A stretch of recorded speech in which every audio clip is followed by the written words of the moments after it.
Hey all, Roybert here, trying to learn something. This time, trying to learn about how to use this OSMO. There's a lot to it, and you will find that the application is not an easy drive. When you start poking around in it, you'll discover that this is more of a machine for a technician. It's not that the average user can't use it and that it doesn't have a bunch of presets and abilities. It's just that the navigation of the application is rather dense, and to get images that you like, you really need to play around with exposure and color temperature through, your Kelvin settings, and that can get a little bit into the weeds for some people. I just plan on flying the thing, so it's not going to be that big of a deal. There was issue with the audio. I don't know if there was a problem with that. I'll have to check to see by comparing it with this one. But the built-in audio, the condenser mic, didn't work very well at all. And it seems there's no audio settings available at all in the application. And what I had to do to overcome that with this device is go direct with the microphone. It does have an 1/8 inch audio jack. That's awesome, and that audio works correctly. Also, framing. Let's talk about that. The scope of its image is very wide. The field of view is extremely wide, and because of that, the best way to use this is to shoot a little farther and then in post crop down what you want. I found that if it was too close, there was bending, there was distortion. The lens is not meant for up close shooting, so that was definitely a factor. There's a variety of settings to look for over on one side for your exposure and for your shutter speed, ISO, but then you have to search around the other side to find white balance and some other camera settings. To set the video settings, you can't do them from the video camera. You have to go into camera and change some of your exposure settings and then go back to video. I'm operating the camera from the application, and to move the gimbal, you simply drag a point. It'll light up a point and anywhere on the screen, and then you have control over the gimbal. This is actually not the best way to operate this gimbal because it's very robotic. It's not doing the natural, slow and graceful movement that a PID tuning would do. It's extremely, go up, go down, lock. It's like, it's a robot. And the other one the pocket just naturally does the thing that you want it to do. This one probably does it in some of the settings, and to get to those settings, you have to go here and then here. This is what I'm saying about how hard it is to navigate this thing. I've got it on one of my custom settings.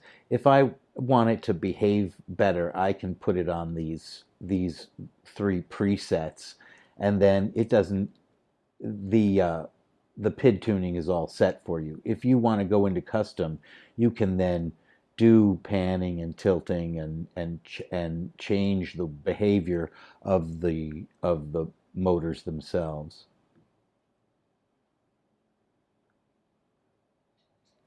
All right.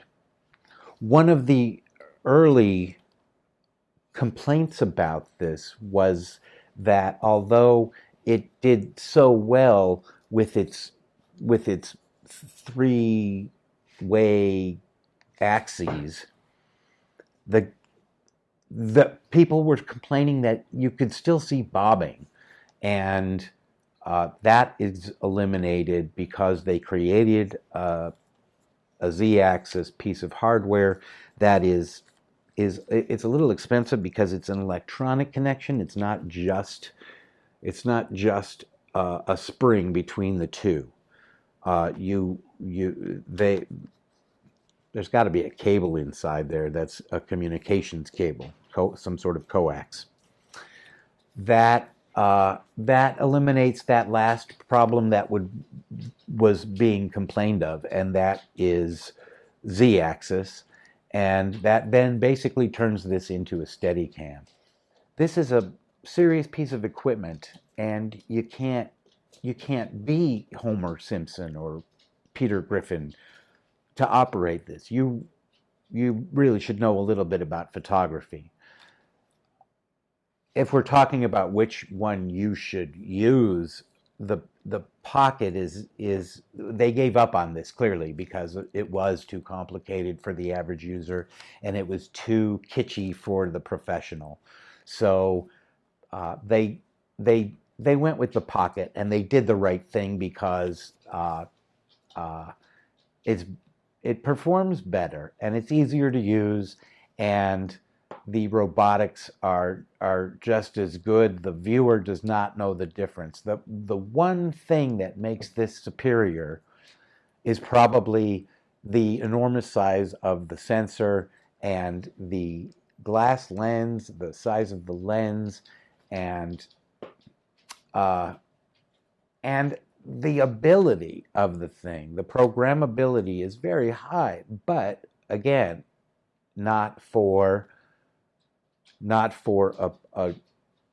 family man going to Disneyland. Okay, now that we've talked about how serious a piece of equipment is, I'm going to strap it to a drone and fly it. And I'm going to set it on look ahead and stay looking at one point, and we're going to see what it does. All I was looking for was a three-way gimbal. And in order to get all of the usability out of a gimbal, it needs to be perfectly vertical anyway. You can't get all of your pan, you can't get complete pan if you're not standing up. Okay, firing this up. In general, your robotics are better handled from this joystick. It's very close to the handle. It won't break off unless you abuse it. It's very capable. And if you set, there are two settings, free and tilt pan. If it's set on tilt pan, it'll only pan and it'll only tilt. If you set it on free, you can do curves, you can do you can go, it's going to require some skill building, but you can pan and tilt simultaneously is the point. And here, now it's set to do its own targeting. That's the one thing that I really am here. Let me set a new target. There, I can lock it by pressing the button on the front. That's the thing. In addition to the application, the device itself has a few tricks to it that allow you to do general operations. That's recenter. If I hit it twice, I hit it 3 times, it turns around and does a selfie.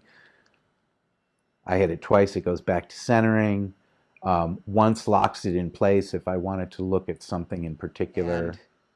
And battery life is probably about 30 minutes. I don't know how long that is in shoot time. Let's look at our, we're at 73%. We've been shooting for, we've been shooting for 15 minutes and we're at 73% on a fresh battery.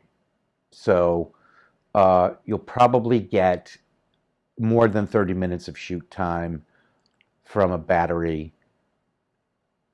If you're doing what we plan to do with it, a flight is only, 6 minutes at best. With these things, it's going to be shorter than that. Probably crash in the first 90 to 120 seconds. So we'll hope for the best, and I will set it on lock before it takes off, and then it'll just stay in that position, what we call the FPV position, as the pocket has already decided that, yeah, we have an FPV position. Let's say that's a wrap, and hopefully the next time you see this, it's attached to a drone and you're watching it take off, or at least hover to show that this is doable.